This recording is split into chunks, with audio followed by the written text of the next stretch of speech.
What's up guys, my name is Andy. It's time for me to finally use this lift and lift a vehicle. I'm gonna put my 66 Mustang on here.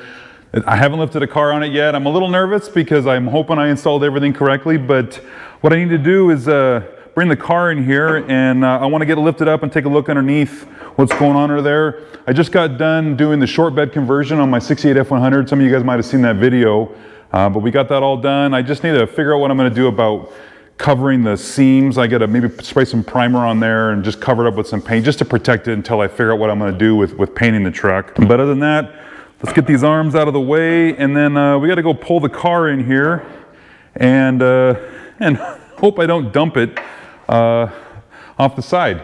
Let's go grab the car.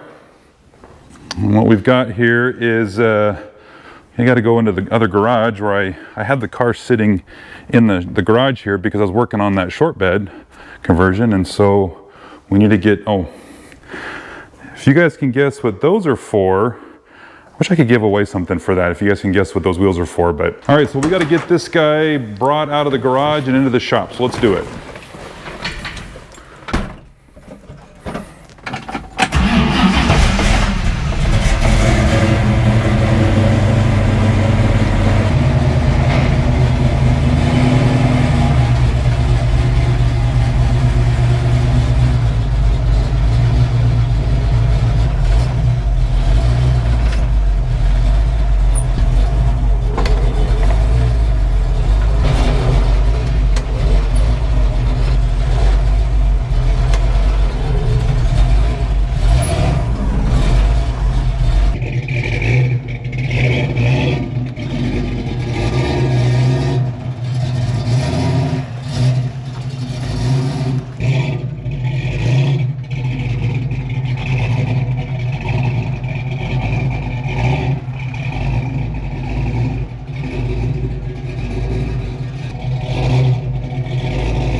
All right, so now we can see how good I did. I really, I don't know, almost like I'd scoot over this way a little bit, but then over here I got room, almost, ow.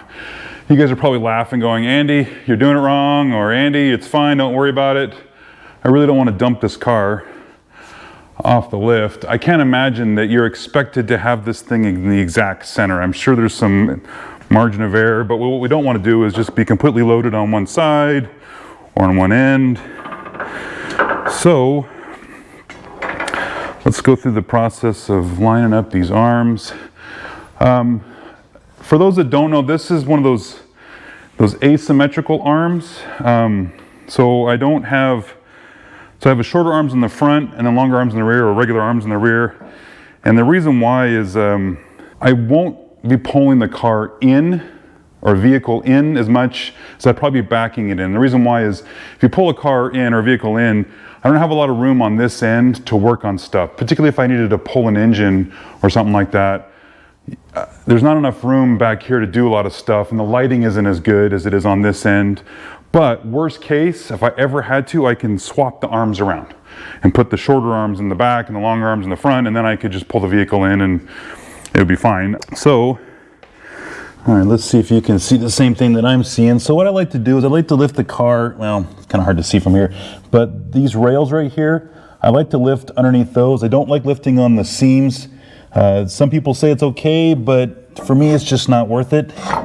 So we're going to, gosh, that's about as far as we're gonna. I wonder if I have to scoot the car over. Let's check the other side and see how that looks.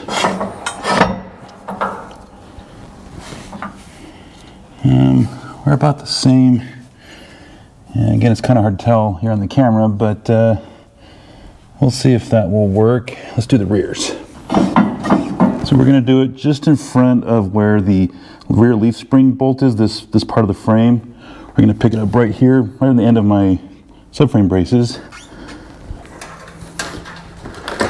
All right, I was able to get just a little more arm length out of that one on the front, so I think we're going to be good. Let's, you guys probably aren't as nervous as I am, but let's see how it goes.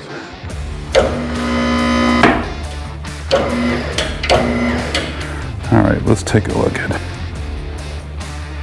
at everything, see if everything's lining up good. That's where we want that.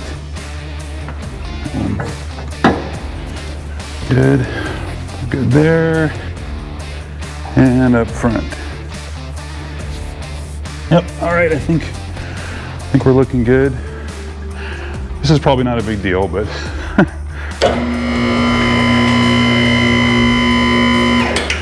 Okay, so a couple inches off the ground. She's not going anywhere. Do you guys chain your car to the lift arms, or put some sort of safety catch or something on there so that the vehicle doesn't tip or whatever? It's probably nothing. I just really don't want to dump this car.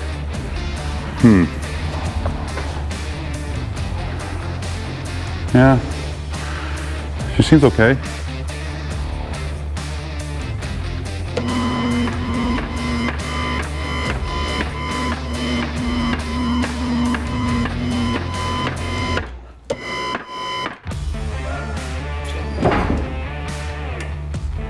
Okay, we are on the locks.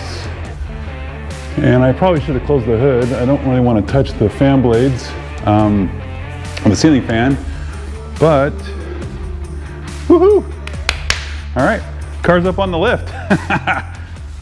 All right, let's take a look at these attachment points. What I was talking about here, this frame rail, you know, I got these torque boxes in here, so that helps a little bit kind of distribute the load a little bit, but this is not that strong a steel. But I wanted this pad on this rail. We're good there. We're good here. In the back, you can see that it's in line with this frame. We're good. But on this one, I probably could have brought this over that way just a little.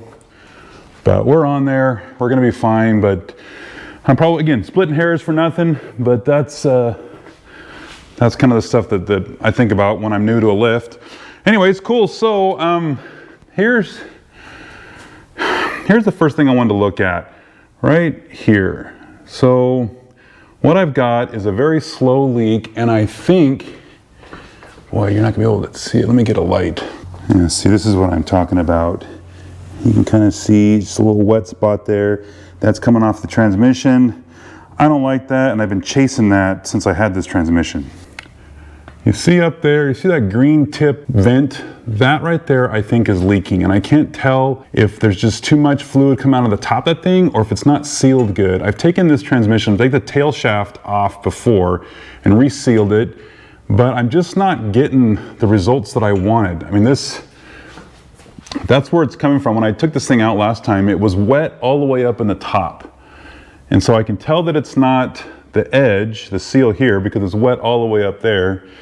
And I just curious what other people. I'm thinking about if I could just take a piece of tubing and put it on there, and then just run the tubing up higher. Oh, you can't see in here. Sorry, guys. Run a piece of tubing just up higher, up to the back side of the bell housing, just so to make the vent higher than the. I mean, I've drained fluid. I don't know what else I can do for this problem. But while we're here, we could take a tour of everything else. Some of you guys have been following my channel for a long time, and you know what's going on with this car and all the stuff I've upgraded and changed over the years. It's kind of fun to see it from a different angle. This whole part here, this is part of that Mike Meyer Mod 1 lower control arm setup with these strut rods and lower control arm. I'm going to be upgrading the upper control arms and the coilovers up there pretty soon. This is the big pin spindle and these huge 6-piston I mean, you can't really tell from this side. Maybe just roll the wheel. Now you can't really tell. Anyways, I'm really excited about these brakes. I'm getting anxious to get out and push this car. These are the RT 615K Plus tires, these Falcon Azenas tires. I think I should have gone with the 660s, but that's okay. I think we're gonna be fine for now. Anyway, so that's the front suspension. Same thing on this side. And then I've got that 347 stroker in here. These headers. Ooh, these are the FPA long tube headers. One of my favorite parts about this build. And then we've got the exhaust all the way coming back here.